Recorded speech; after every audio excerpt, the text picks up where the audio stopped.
Thank you for joining us. And we start with the standoff in the Lone Star State. For the second day in a row now, Texas state Democrats have denied their Republican colleagues a quorum to hold a vote on a new congressional map. Texas House Republicans are holding a special legislative session at the state capitol.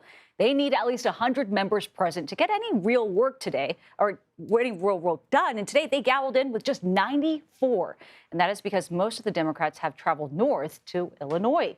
The controversial map at the center of all this would create 5 new congressional districts that would almost guarantee Republicans win 5 new seats in the U.S. House of Representatives. At a news conference in Chicago, DNC Chair Ken Martin says the party is not backing down. Texas Democrats are doing their damn jobs. They're standing up for the Constitution. They're standing up for the democracy. They're standing up for the voices of their constituents. There is nothing more American than calling out corruption, blasting bullies who seek to harm others, and defending democracy and the will of the voters. President Trump has encouraged Republicans to move forward with the map, which would make it easier to get his policies through Congress. In an interview with CNBC, he says the party should stick with their plan. And we have an opportunity in Texas to pick up 5 seats. We have a really good governor, and we have good people in Texas. And I won Texas. I got the highest vote in the history of Texas, as you probably know. And we are entitled to 5 more seats.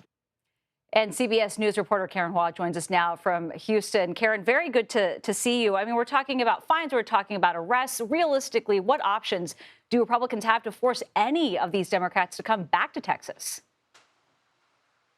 Hey, Nancy, good to be with you. So as you heard, Governor Greg Abbott wants to civilly arrest these 50-plus Democrats who've fled the state. But Texas law enforcement does not actually have any jurisdiction to arrest anyone outside of their own state. So as a result, Texas Republican Senator John Cornyn, he's trying to enlist the help of the FBI, saying he's going to enlist their help to try to find and investigate these Democrats. In the meantime, these Democrats say they're not standing down and they're going to stay outside of the state of Texas until after this special legislative session. Of course, this all has national implications, Karen. We know the governor of California, Gavin Newsom, wants to respond to what's happening in Texas.